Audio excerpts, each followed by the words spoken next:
అనాది అనంత సచ్చిదానంద స్వరూపుడు, త్రిమూర్తులలో ఒకడు, సంహారకుడు, కాలకాలుడు, మహాదేవుడు. అతనే ఆ పరమశివుడు. భారతదేశమంతటా విస్తరించి ఉన్నటువంటి 12 దివ్య జ్యోతిర్లింగ క్షేత్రాల పవిత్ర యాత్రకు మిమ్మల్ని స్వాగతిస్తున్నాము. పరమశివుని యొక్క స్వయంభూ రూపాలు, దివ్య శక్తి కేంద్రాలు, మోక్ష మార్గాలు, ఈ జ్యోతిర్లింగాలు కేవలం ఆలయాలు మాత్రమే కావు. అవి శాశ్వత సత్యానికి, పరమాత్మ తత్వానికి ద్వారాలు. కోట్లాది మంది భక్తులు వారి జీవితకాలంలో ఒక్కసారైనా దర్శించాలని ఆశించే ఈ పవిత్ర క్షేత్రాల గురించి, వాటి చారిత్రక మహత్వం గురించి, పౌరాణిక కథల గురించి ఈ వీడియోలో మనం వివరంగా తెలుసుకుందాం. పదండి, నాకు తెలిసినటువంటి ఈ జ్ఞానాన్ని మీకు అందించే ప్రయత్నం చేస్తాను. ఒకవేళ తప్పులుంటే మన్నించగలరు. 12 జ్యోతిర్లింగాలలో మొదటిది, ప్రథమ జ్యోతి, మొదటి జ్యోతిర్లింగం శ్రీ సోమనాథ జ్యోతిర్లింగం. దీన్నే ప్రథమ జ్యోతి అంటారు. దీని యొక్క స్థల మహిమ గుజరాత్ రాష్ట్రంలోని సౌరాష్ట్ర ప్రాంతంలో అరబిక్ సముద్రం ప్రభాసపాటనం అనే పవిత్ర క్షేత్రంలో విరాజిల్లుతున్నది ఈ జ్యోతిర్లింగం. సోమనాథ్ మహాదేవుడు. దీని యొక్క అర్థాన్ని తెలుసుకోండి. సోమ అంటే చంద్రుడు, నాద అంటే ప్రభువు, అంటే ఆ చంద్రునికే ప్రభువు అని దీని యొక్క అర్థం. అయితే ఇది మీకు అర్థం కావటానికి దీని వెనుక ఉన్న కథను కూడా చెప్పాలి.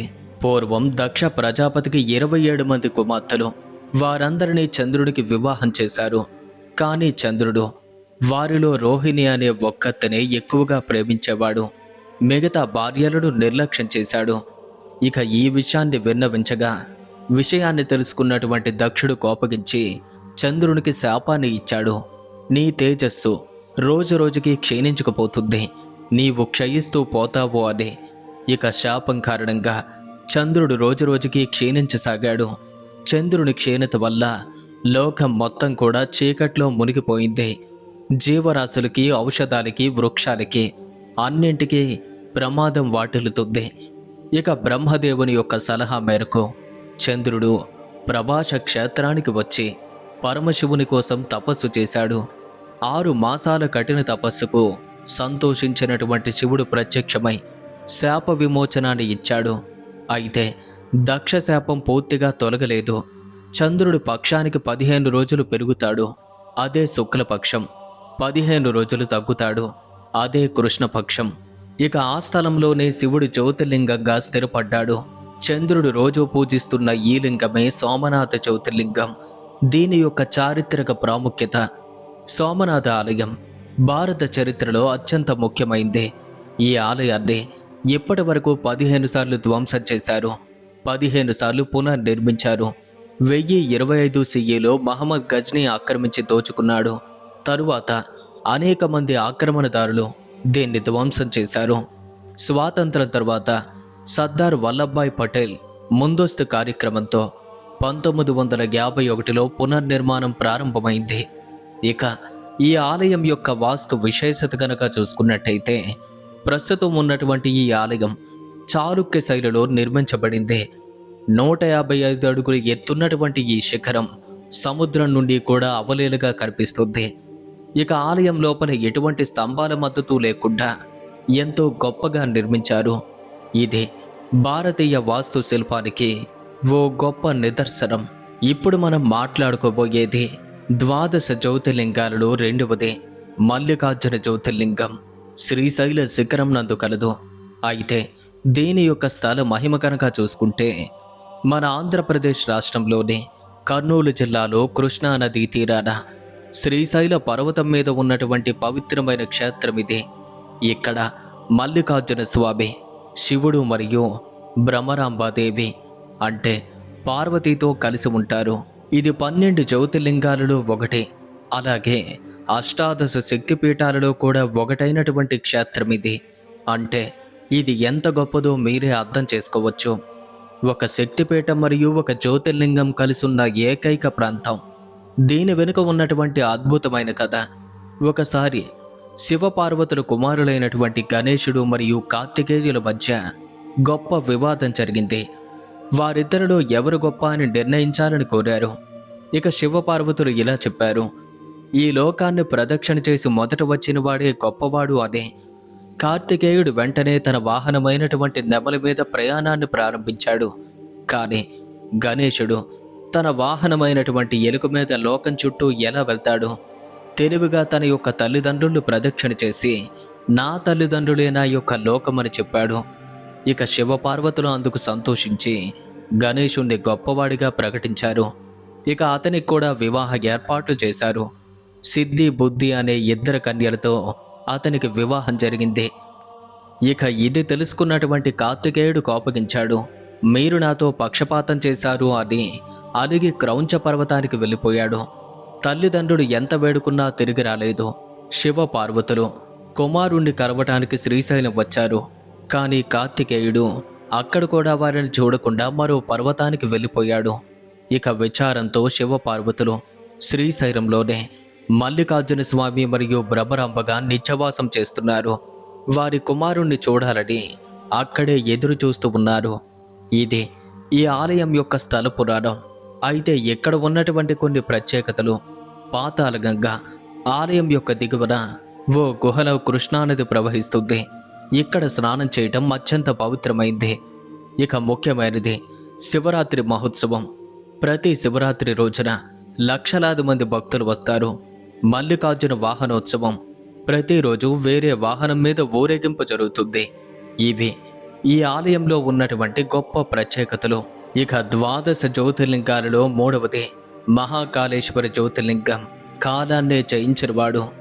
దీని యొక్క స్థల మహిమ కనుక చూసుకున్నట్టయితే మధ్యప్రదేశ్ రాష్ట్రంలోని ఉజ్జయిని అంటే ఉజ్జన్ పట్టణంలో క్షిప్రా నదీ తీరాన విరాజిల్లుతున్నటువంటి మహాకాళేశ్వరుడు 12 జ్యోతిర్లింగాలలో దక్షిణాభిముఖంగా ఉండే ఏకైక లింగం ఇది.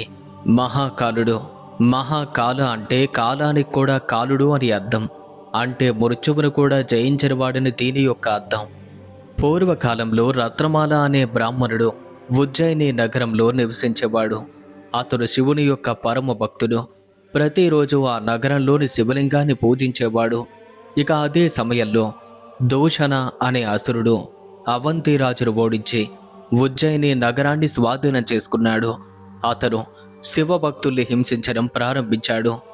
రత్నమాల కుమారులైనటువంటి శ్రీకర్ మరియు ఉపాసకులు పరమశివుని యొక్క గాథలు వింటూ పెరిగారు. ఒకరోజు దూషణుడు రత్నమాల బిడ్డలు శివుణ్ణి పూజిస్తున్నారని విని వారిని చంపడానికి వచ్చాడు. ఆ పిల్లలు పరమశివుని కోసం మొరపెట్టారు. ఓం నమఃశివాయ అనే మంత్రంతో భూమి చీలిపోయింది. ఇక అందులో నుండి ఒక భయంకరమైనటువంటి జ్యోతిర్లింగం ప్రత్యక్షమైంది. దూషణుడు మరియు అతని సైన్యం అక్కడికక్కడే పరమశివుని యొక్క ఆ శక్తికి భస్మమయ్యారు. ఇక శివుడు భక్తుల యొక్క ప్రార్థనలకు స్పందించి మహాకాళేశ్వర రూపంలో అక్కడే స్థిరపడ్డాడు. ఇక అప్పటి నుండి మహాకాళేశ్వర జ్యోతిర్లింగంగా అక్కడే విరాజిల్లుతున్నాడు. ఈ ఆలయం యొక్క ప్రత్యేకతలు: భస్మారతి. ప్రతిరోజు తెల్లవారుజామున 4 గంటలకు శ్మశానంలోని భస్మంతో లింగానికి అభిషేకం చేస్తారు. దీన్ని చూడటానికి లక్షలాది మంది భక్తులు వస్తారు. దక్షిణాభిముఖ లింగం. ఇది దక్షిణ దిక్కు వైపు ఉన్నటువంటి ఏకైక జ్యోతిర్లింగం. ప్రపంచంలో ఏ లింగం కూడా ఇలా ఉండదు. దక్షిణం అంటే మృత్యువు యొక్క దిక్కు. కాబట్టి ఇది అకాల మరణాన్ని నివారిస్తుందని నమ్మకం. ఇక్కడ ప్రత్యేకతలు: ప్రతి 12 సంవత్సరాలకు క్షిప్రా నదీ తీరాన జరిగే కుంభమేళ అత్యంత పవిత్రమైంది. ఇక ద్వాదశ జ్యోతిర్లింగాలలో 4వది ఓంకారేశ్వర జ్యోతిర్లింగం, ప్రణవ స్వరూపం. ఇక దీని యొక్క స్థల మహిమ కనుక చూసుకున్నట్టయితే మధ్యప్రదేశ్ రాష్ట్రంలోని ఖండ్వా జిల్లాలో పవిత్ర నర్మదా నది మందాట ద్వీపం చుట్టూ ప్రవహిస్తున్నటువంటి ఓం ఆకారాన్ని తయారు చేస్తుంది. ఈ దివ్యమైనటువంటి ద్వీపంలోనే ఓంకారేశ్వర మహాదేవుడు విరాజిల్లుతున్నాడు. ఇక దీని వెనుక 2 పురాణ కథలు ఉన్నాయి. మొదటిది దేవాసురు యుద్ధం. దేవతలు మరియు రాక్షసుల మధ్య ఒకసారి యుద్ధం జరిగింది. రాక్షసులు గెలిచారు. దేవతలు పరమశివుణ్ణి శరణు వేడారు. శివుడు ఇక్కడ పార్థివలింగంగా స్థాపించి తపస్సు చేయమని చెప్పాడు. ఇక దేవతలు ఆ విధంగా తపస్సు చేయగా పరమశివుడు సంతోషించి ఓంకారేశ్వర రూపంలో ప్రత్యక్షమయ్యి రాక్షసులందరినీ నాశనం చేశాడు. ఇక రెండవ కథ ఇదే విందురాజు యొక్క కథ. విందు అనే మహారాజు తన రాజ్యాన్ని కుమారుడికి అప్పగించి ఇక్కడకు వచ్చి పరమశివుని కోసం తప్పించాడు. శివుడు ప్రసన్నమై జ్యోతిర్లింగంగా ఆవిర్భవించాడు. ఇక ఈ ప్రాంతానికి ఉన్నటువంటి విశేషతలు గనక చూసుకున్నట్టయితే 2 లింగాలు. ఇక్కడ 2 లింగాలు ఉన్నాయి. ఓంకారేశ్వరుడు పైన ఉంటాడు. ఇక క్రింద ఉన్నది అమలేశ్వరుడు, అతను నదీ తీరాన ఉంటారు. ఇక్కడ పరమశివుడు 2 జ్యోతిర్లింగాలుగా పూజింపబడతాడు. ఇక్కడ ప్రత్యేకతలు పర్వతంలో ఉన్నటువంటి పురాతన లింగాలు, శిలా చిత్రాలు చాలా ప్రత్యేకమైనవి. ఇక నర్మదా నదిని పరికమ్మ చేయటం అత్యంత పుణ్యకరమైనటువంటి ప్రక్రియ. ఇక 12 జ్యోతిర్లింగాలలో 5వది వైద్యనాథ జ్యోతిర్లింగం, వైద్యులకే వైద్యుడు. ఇక ఈ ప్రాంతం యొక్క స్థల మహిమ కనుక చూసుకున్నట్టయితే జార్ఖండ్ రాష్ట్రంలోని దేవఘర్ జిల్లాలో విరాజిల్లుతున్నటువంటి వైద్యనాథ మహాదేవుడు.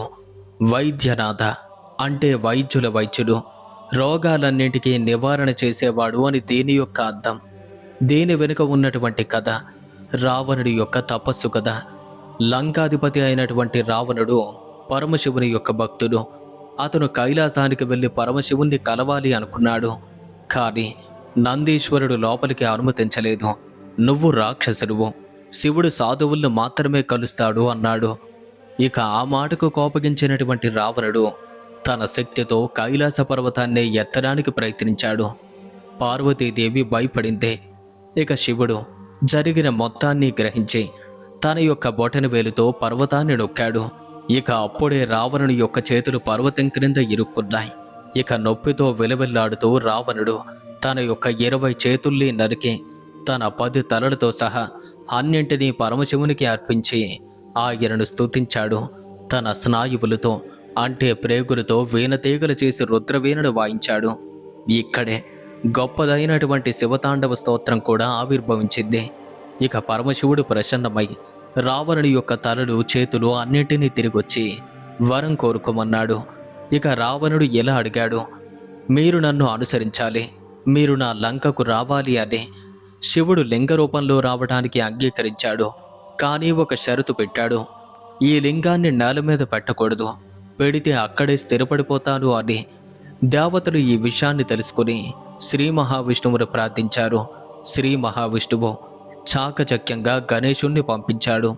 అంతా పథకం ప్రకారమే జరుగుతుంది. ఇక రావణుడు తన యొక్క యాత్రలో ఉండగా గణేశుడు చిన్న బ్రాహ్మణ బాలుడిగా కనిపించాడు. రావణుడికి మల విసర్జన కలిగింది. లింగాన్ని బ్రాహ్మణ బాలుడి చేతిలో పెట్టి నేల మీద పెట్టుకో అని హెచ్చరించాడు.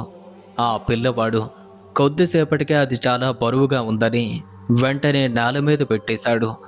తిరిగి వచ్చినటువంటి రావణుడు ఎన్ని ప్రయత్నాలు చేసినా లింగం కదలలేదు.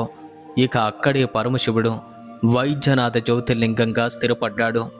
ఇక ఈ ప్రాంతానికి ఉన్నటువంటి విశేషత కనుక చూసుకున్నట్టయితే ప్రతి శ్రావణ మాసంలో లక్షలాది మంది భక్తులు గంగా జలాన్ని 105 కిలోమీటర్ల పాటు నడుచుకుంటూ తీసుకొస్తారు. కేసరియ వస్త్రాలు ధరించి బోల్ బమ్ అనే నినాదం చేస్తూ వస్తారు. ఇక ఈ ప్రత్యేకమైన యాత్రను కావర్ యాత్ర అని పిలుస్తారు. ఇక 12 జ్యోతిర్లింగాలలో 6వది భీమాశంకర జ్యోతిర్లింగం, భీమాకార తేజస్సు. దీని యొక్క స్థల మహిమ మహారాష్ట్ర రాష్ట్రంలోని పూణే జిల్లాలో సహ్యాద్రి పర్వత శ్రేణుల్లో దట్టమైనటువంటి అడవుల మధ్య భీమా నదికి ఆవిర్భావ స్థలంలో విరాజిల్లుతున్నటువంటి భీమాశంకర మహాదేవుడు. దీని వెనుక ఉన్నటువంటి ప్రత్యేకమైన కథ, కర్కాటి అనే రాక్షసి కైలాసానికి వెళ్ళి పరమశివుని కోసం తపస్సు చేసింది. పరమశివుడు ప్రసన్నుడై వరం ఇచ్చాడు. ఆమెకు ఓ కుమారుడు జన్మించాడు. అతని పేరే భీమాసురుడు. ఇక భీముడు తన తల్లి యొక్క మృత్యువుకు పరమశివుడే కారణమని తప్పుగా భావించాడు. నిజానికి బ్రహ్మశాపం వల్ల తన తల్లి చనిపోయింది. అనవసరంగా శివునిపైన ప్రతీకారం తీర్చుకోవాలని భీముడు బ్రహ్మ కోసం తపస్సు చేసి అమరత్వాన్ని సాధించాడు. తరువాత అతను దేవతల్లో మానవుల్లో హింసించడం మొదలుపెట్టాడు. కామరూప క్షేత్రంలోని శివభక్తులు కూడా హింసించాడు. ఒక శివభక్తుడైనటువంటి గొప్ప రాజు తన రాజ్యాన్ని విడిచి అడవుల్లోకి పారిపోయాడు. అక్కడ లింగ స్థాపన చేసి పూజించడం ప్రారంభించాడు. ఇక ఆ భీమాసురుడు అక్కడికి కూడా వచ్చి భక్తుల్ని హింసించడానికి ప్రయత్నించాడు. ఇక అప్పుడు ఆ లింగం నుండి భయంకరమైనటువంటి జ్యోతి ప్రత్యక్షమైంది. శివుడు గొప్ప రౌద్ర రూపంలో బయటకు వచ్చి ఆ భీమాసురుని వధించాడు. ఇక యుద్ధంలో శివుని చెమటతో భీమానది ఆవిర్భవించింది. ఇక ఆ పరమశివుడు భక్తుల యొక్క ప్రార్థనకై భీమాశంకర జ్యోతిర్లింగంగా స్థిరపడ్డాడు. ఇక ఈ ప్రాంతం యొక్క ప్రత్యేకతలు అడవి యొక్క వాతావరణం, అడవుల మధ్య ఉన్నటువంటి ఏకైక జ్యోతిర్లింగ క్షేత్రం ఇది. భీమానది యొక్క ఉద్గమం ఇక్కడే భీమానది మొదలవుతుంది. జీవ వైవిధ్యం, చుట్టూ ఉన్నటువంటి అడవులు అనేక అరుదైన జంతువులకు నివాసంగా ఉంటుంది. ఇక 12 జ్యోతిర్లింగాలలో 7వది రామేశ్వర జ్యోతిర్లింగం, సేతుబంధ తీర్థం. ఇది చాలామంది హిందువులకు తెలిసినదే. దీని యొక్క స్థల మహిమ తమిళనాడు రాష్ట్రంలోని భారతదేశం యొక్క దక్షిణ కొలలో పంబన్ ద్వీపంలో హిందూ మహాసముద్రానికి మరియు బంగాళాఖాతానికి మధ్య విరాజిల్లుతున్నది ఈ రామేశ్వర జ్యోతిర్లింగం. స్వయంగా శ్రీరాముడు స్థాపించినటువంటి లింగం కనుక రామేశ్వరం అని పిలువబడుతుంది. దీనికి రామాయణంతో సంబంధం కలదు. శ్రీరాముడు సీతను రావణుడి బారి నుండి రక్షించడానికి లంకకు వెళ్ళాలి, కానీ సముద్రం అడ్డుగా ఉంది. ఇక విభీషణుడి యొక్క సలహా మేరకు రాముడు సముద్రరాజును ప్రార్థించాడు. సముద్రరాజు కనిపించి, శ్రీరామ, నేను మీకు మార్గాన్ని చూపిస్తాను. మీకు మీ సైన్యంలోని వానరులు రాళ్లతో వంతెన నిర్మించండి. రామనామం ఉన్నటువంటి రాళ్ళు తేలుతాయి అన్నాడు. ఇక ఆ వానర సేన రాళ్లపై రామ అని రాసి సముద్రంలో రాళ్లు వేయటం ప్రారంభించారు. ఇక ఆశ్చర్యకరంగా రాళ్లు తేలాయి. అలా నిర్మించినటువంటి గొప్ప వంతెన రామసేతువు. దీన్నే ఆడమ్స్ బ్రిడ్జ్ అని కూడా అంటారు. ఇక రావణుణ్ణి సంహరించిన తరువాత రావణుడు బ్రాహ్మణుడు కాబట్టి బ్రహ్మహత్యాపాతక నివారణ కోసం రాముడు ఇక్కడ శివలింగాన్ని స్థాపించి పూజించాలి అనుకున్నాడు. హనుమంతుణ్ణి కైలాసానికి పంపించే లింగం దమ్మని చెప్పాడు. కానీ ముహూర్తం సమీపిస్తుంది, హనుమంతుడు రాలేదు. ఇక సీతామాత సముద్రపు తీరపు ఇసుకతో ఒక లింగాన్ని తయారు చేసి ఇచ్చింది. రాముడు దాన్ని స్థాపించి మరీ పూజించాడు. తరువాత కాసేపటికి హనుమంతుడు కైలాసం నుండి లింగాన్ని తెచ్చాడు. ఇక ఆ శ్రీరాముడు హనుమంతుడి యొక్క భావాలు దెబ్బతినకుండా ఆ లింగాన్ని కూడా స్థాపించి పూజించాడు. అందుకే ఇక్కడ 2 ప్రధాన లింగాలు ఉన్నాయి. మొదటిది రామలింగం, సీతామాత ఇసుకతో తయారు చేసినటువంటి లింగం. ఇదే ప్రధాన జ్యోతిర్లింగం. ఇక 2వది విశ్వనాథలింగం, హనుమంతుడు తెచ్చినటువంటి లింగం. పవిత్ర స్నానాలు, ప్రాతకాల అగ్నితీర్థంలో స్నానం చాలా గొప్పది. ఇక రామేశ్వర దర్శనం, తరువాత ధనుష్కోడిలో 22 తీర్థాలలో స్నానం, తిరిగి రామేశ్వర దర్శనం. ఇది ఒక వాస్తు అద్భుతమని కూడా చెప్పవచ్చు. ఎందుకంటే భారతదేశంలోనే అతి పొడవైనటువంటి ఆలయం ఇది. దీని యొక్క కారిడార్ దాదాపుగా 1220 మీటర్లు. అలాగే 1000 గొప్ప స్తంభాలు. అద్భుతమైనటువంటి శిల్పకళ దీని సొంతం. ఇక 12 జ్యోతిర్లింగాలలో 8వది నాగేశ్వర జ్యోతిర్లింగం, విష నివారణం. దీని యొక్క స్థల మహిమ కనుక మనం చూసుకున్నట్టయితే గుజరాత్ రాష్ట్రంలోని ద్వారకా సమీపంలోని దారుకావనం అనే అడవిలో విరాజిల్లుతున్నటువంటి నాగేశ్వర మహాదేవుడు. నాగేశ్వర అంటే ఆ సర్పాలకే ప్రభువు అని దీని యొక్క అర్థం. అయితే దీని వెనుక కూడా ఒక అద్భుతమైన కథ ఉంది. పూర్వకాలంలో దారుక అనే రాక్షసుడు దారుకావన అడవుల్లో నివసించేవాడు. అతని భార్య పేరు దారుకి. వారు శివభక్తుల్ని హింసించేవారు. సుప్రియ అనే శివభక్తుడు సముద్ర మార్గంలో ప్రయాణం చేస్తుండగా దారుక అతన్ని బంధించి జైలులో వేశాడు. ఇక సుప్రియుడు జైలులో కూడా ఓం నమ శివాయ అనే జపాన్ని చేయటం కొనసాగించాడు. ఇతర ఖైదీలతో శివ మహిమను చెప్పేవాడు. ఒకానొక రోజు దారుక రాక్షసుడు అతన్ని చూసి అడిగాడు, ఏడి నీ శివుడు ఎక్కడున్నాడు అని. ఇక సుప్రియుడు ఈ విధంగా జవాబిచ్చాడు, శివుడు సర్వత్రా ఉన్నాడు, ఇక్కడ కూడా ఉన్నాడు అని. ఇక అతను చూపినటువంటి ఒక ఇనుప స్తంభాన్ని కొట్టాడు అతను. వెంటనే ఆ స్తంభం 2 ముక్కలైంది. దాని నుండి భయంకర జ్యోతిర్లింగం ప్రత్యక్షమైంది. శివుడు రౌద్ర రూపంలో బయటకొచ్చి దారుక అనే రాక్షసుని వధించాడు. ఇక పరమశివుని యొక్క భక్తుల ప్రార్థన మేరకు శివుడు నాగేశ్వర జ్యోతిర్లింగంగా అక్కడ స్థిరపడ్డాడు. ఇక్కడ ప్రత్యేకతలు: భారీ శివ విగ్రహం, ఆలయం బయట 25 మీటర్ల ఎత్తులో శివుని కూర్చున్నటువంటి విగ్రహం ఉంది. దీని యొక్క ప్రత్యేకతలు నాగపూజ కూడా కలదు. సర్పదోష నివారణకు ఇక్కడ ప్రత్యేకమైనటువంటి పూజలు జరుగుతాయి. ఇక ద్వారకా సన్నిహితం, ద్వారకాధీశ్ దర్శనంతో పాటు నాగేంద్ర దర్శనం కూడా పూర్తి చేస్తారు. ఇవి ఈ ప్రాంతానికి ఉన్నటువంటి గొప్ప ప్రత్యేకతలు. ఇక ద్వాదశ జ్యోతిర్లింగాలలో 9వది కాశీ విశ్వనాథ జ్యోతిర్లింగం, మోక్ష ద్వారం. దీని యొక్క స్థల మహిమ: ఉత్తరప్రదేశ్ రాష్ట్రంలోని వారణాసి, కాశీ మరియు బనారస్గా పిలుస్తారు. ఈ పట్టణంలో పవిత్ర గంగా నదీ తీరాన విరాజిల్లుతున్నది కాశీ విశ్వనాథ మహాదేవుడు. ఇది ప్రపంచంలోనే అత్యంత పురాతనమైన నగరంగా పిలువబడుతుంది. విశ్వనాథ అంటే ఈ విశ్వానికే నాథుడు అని అర్థం. కాశీ అంటే ప్రకాశించేది, గొప్ప జ్ఞాన జ్యోతి. ఈ కాశీ నగరం పరమశివుని యొక్క త్రిశూలం మీద ఉంది అని చెప్తారు. అంటే ప్రళయ సమయంలో కూడా ఇది నాశనం కాదు అని. ఇక్కడ మరణించిన వారికి శివుడు స్వయంగా తారక మంత్రం చెవిలో చెప్తాడు అంటారు. ఇది నా ప్రత్యేక క్షేత్రమని పరమశివుడు చెప్పాడు. ఒకసారి బ్రహ్మ మరియు విష్ణువుల మధ్య ఎవరు గొప్పవారు అనే వాదం జరిగింది. అప్పుడు శివుడు అనంతమైనటువంటి జ్యోతిర్స్తంభంగా ప్రత్యక్షమయ్యాడు. బ్రహ్మ పైకి వెళ్ళి శిఖరాన్ని చూడాలి అనుకున్నాడు. విష్ణువు క్రిందకు వెళ్ళి పాదాన్ని చూడాలి అనుకున్నాడు. ఇక 2 దశలలోనూ వెళ్ళి చూసినా అంతం కనబడలేదు, ఆది తెలియలేదు. ఇక ఆ మహావిష్ణువు తిరిగొచ్చి నేను అంతాన్ని చూడలేకపోయాను అని నిజాన్ని చెప్పాడు.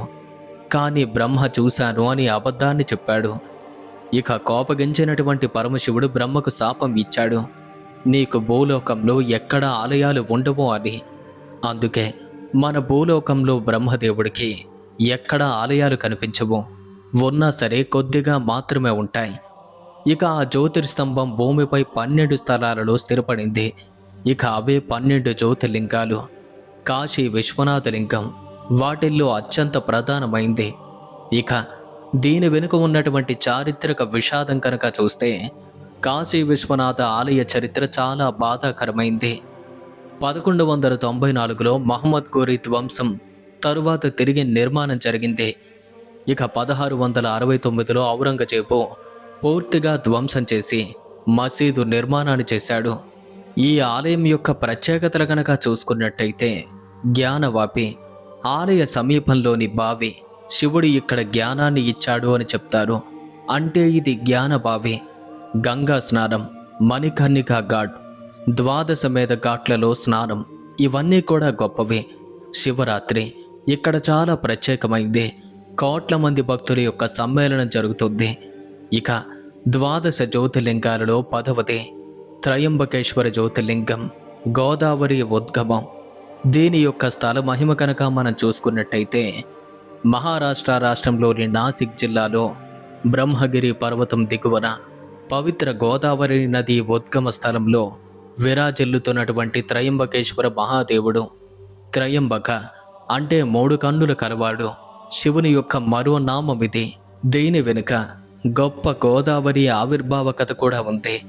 గౌతమ మహర్షి తన ఆశ్రమంతో బ్రహ్మగిరి పర్వతం వద్ద నివసించేవాడు. అతని భార్య పేరు అహల్య. ఒకసారి దేశంలో భారీ కరువు వచ్చింది. కానీ గౌతమ ఆశ్రమంలో వరుణదేవుని యొక్క అనుగ్రహంతో పంటలు పండేవి.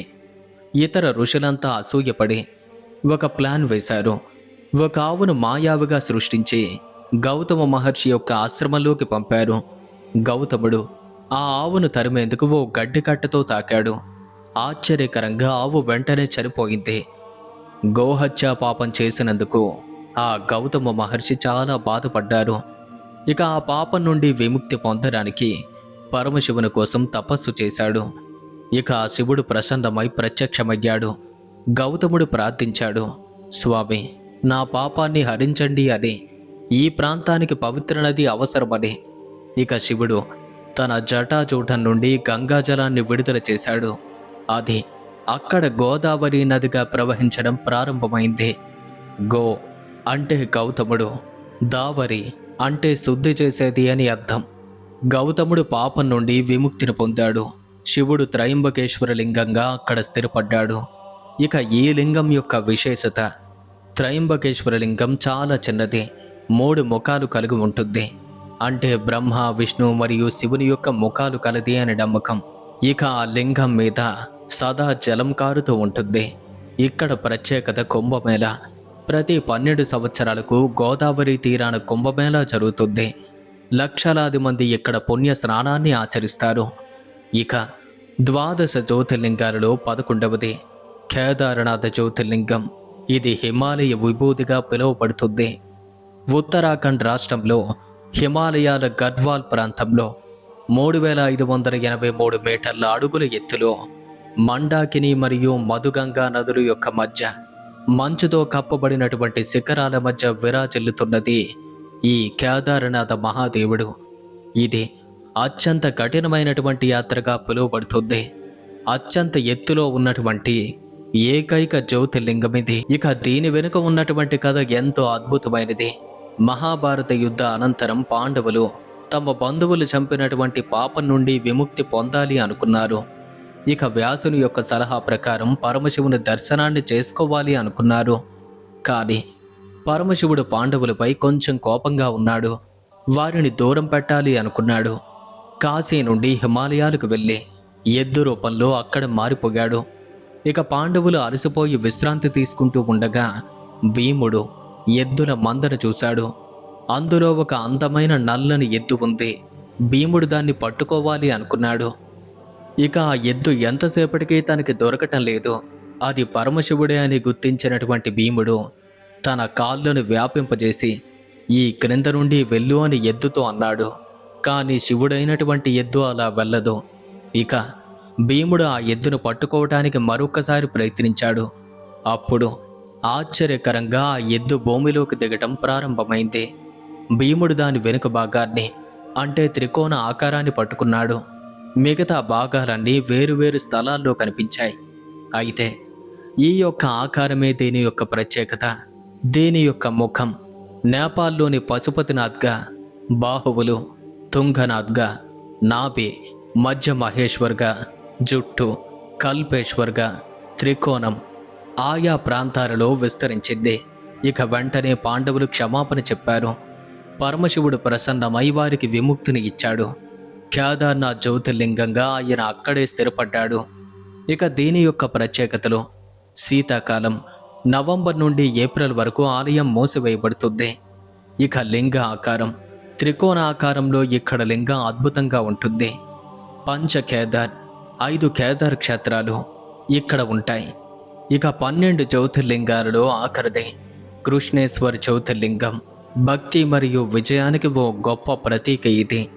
అయితే మహారాష్ట్ర రాష్ట్రంలోని ఔరంగాబాద్ సమీపంలో ప్రపంచ ప్రసిద్ధి చెందినటువంటి ఎల్లోరా గుహల దగ్గర విరాజిల్లుతున్నటువంటి ఆ కృష్ణేశ్వర్ మహాదేవుడు ఇది 12 జ్యోతిర్లింగాలలో చివరిదే. కానీ మహిమలో అన్నింటికంటే అపారమైనది.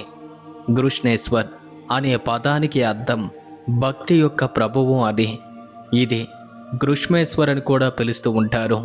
ఈ క్షేత్రం మనకు ఓ గొప్ప సత్యాన్ని నేర్పిస్తుంది.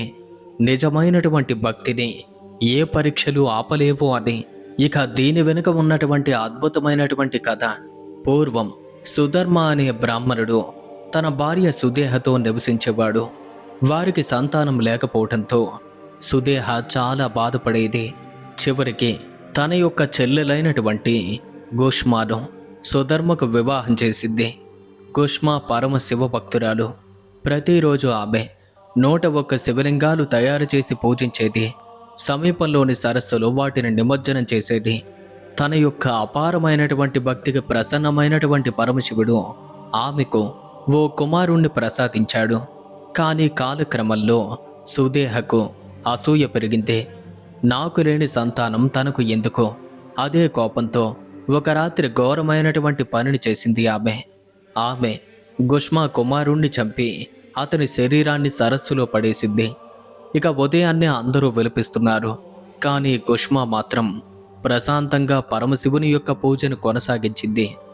ఎందుకంటే తనకు ఒక ప్రగాఢమైనటువంటి నమ్మకం ఉంది. అదేంటంటే ఆ పరమశివుడు ఇచ్చిన దాన్ని తానే కాపాడుతాడు లేదా తానే తీసుకుంటాడు అని. ఇక ఆ 101 శివలింగాల యొక్క పూజ పూర్తయ్యాక ఆమె ఎప్పటిలాగే శివలింగాలను సరస్సులో నిమజ్జనం చేయటానికి వెళ్ళింది. ఇక అక్కడే ఒక అద్భుతం జరిగింది. ఆ సరస్సు జలాల మధ్య నుండి ఆమె కుమారుడు సజీవంగా బయటకు వచ్చాడు. ఇక అప్పుడే ఆ మహాదేవుడు ప్రత్యక్షమయ్యాడు. సుదేహ చేసినటువంటి ఆ దుర్మార్గాన్ని చెప్పి ఆమెను శిక్షిస్తాను అన్నాడు. కానీ కుష్మా నమస్కరించి ఇలా చెప్పింది, ప్రభు, నిజమైనటువంటి భక్తి అంటే అర్థం క్షమ. అందుకే ఆమెను క్షమించండి. ఆ మాటలకు పరమశివుడు ఎంతగానో పరవశించిపోయాడు. నీ యొక్క భక్తి యుగ యుగాల పాటు నిలిచిపోతుంది అని ఆశీర్వదించి ఇక అక్కడే పరమశివుడు తన యొక్క కోరిక మేరకు గృష్ణేశ్వర్ జ్యోతిర్లింగంగా స్థిరపడ్డాడు. ఇక ఇక్కడ ఉన్నటువంటి ఈ ఆలయం యొక్క ప్రత్యేకతలు గనక చూసుకున్నట్టయితే ఇది 12వది మరియు చివరి జ్యోతిర్లింగం. ఎల్లోరా గుహలకు అత్యంత సమీపంలో ఉంటుంది. ఇక ఈ ఆలయం ఎర్రని రాళ్లతో నిర్మించబడింది. భక్తి, క్షమ, విశ్వాసానికి గొప్ప ప్రతీక. ఇక్కడ ఉన్నటువంటి ఈ శివుడు భక్తవత్సలుడుగా పూజింపబడతాడు. అందరి యొక్క కోరికలను తీరుస్తూ ఉంటాడు. ఇక సోమనాథ్ నుండి కృష్ణేశ్వర్ వరకు, సముద్ర తీరాల నుండి పవిత్ర నదుల వరకు ఈ 12 జ్యోతిర్లింగాలు కేవలం ఆలయాలు మాత్రమే కావు. ఇవి శివుని యొక్క 12 దివ్య రూపాలు. భక్తి, త్యాగం, క్షమ మరియు మోక్షానికి గొప్ప చిహ్నాలు. భారత ఆధ్యాత్మిక శక్తికి జీవ సాక్ష్యాలు. ప్రతి జ్యోతిర్లింగం ఓ కథ చెప్తుంది. అహంకారం నాశనమవుతుందని, నిజమైన భక్తి ఎప్పుడూ గెలుస్తుందని, పాపం చేసిన వారిని కూడా క్షమ దొరుకుతుంది అని, మరణం తరువాత కూడా శివుడు తన భక్తుణ్ణి విడిచిపెట్టడు అని. కాశీలో తారక మంత్రాన్ని వినిపించేది పరమశివుడే. కేదార్ మంచుల్లో భక్తుణ్ణి కాపాడేది శివుడే. గోదావరిగా ప్రవహించేది శివుడే. భక్తుని యొక్క కన్నీటిలో కనిపించేది శివుడే. ఓం నమః శివాయ. ఈ 5 అక్షరాలలోనే సమస్త విశ్వం దాగి ఉంది. మీరు ఈ 12 జ్యోతిర్లింగాల్లో ఏ క్షేత్రాన్ని దర్శించాలనుకుంటున్నారు? మీకు అత్యంత భక్తి కలిగించిన జ్యోతిర్లింగం ఏది? కామెంట్స్ రూపంలో తప్పకుండా తెలియచేయండి. అలాగే ఈ వీడియో కనుక మీకు నచ్చినట్టయితే లైక్ చేయండి. శివ భక్తులకు తప్పకుండా షేర్ చేయండి. ఇలాంటి మరిన్ని సనాతన ధర్మ రహస్యాల కోసం ఇప్పుడే మన ఛానల్లో సబ్స్క్రైబ్ చేసుకోండి. కామెంట్ సెక్షన్లో హర హర మహాదేవ్ అని తప్పకుండా రాయండి.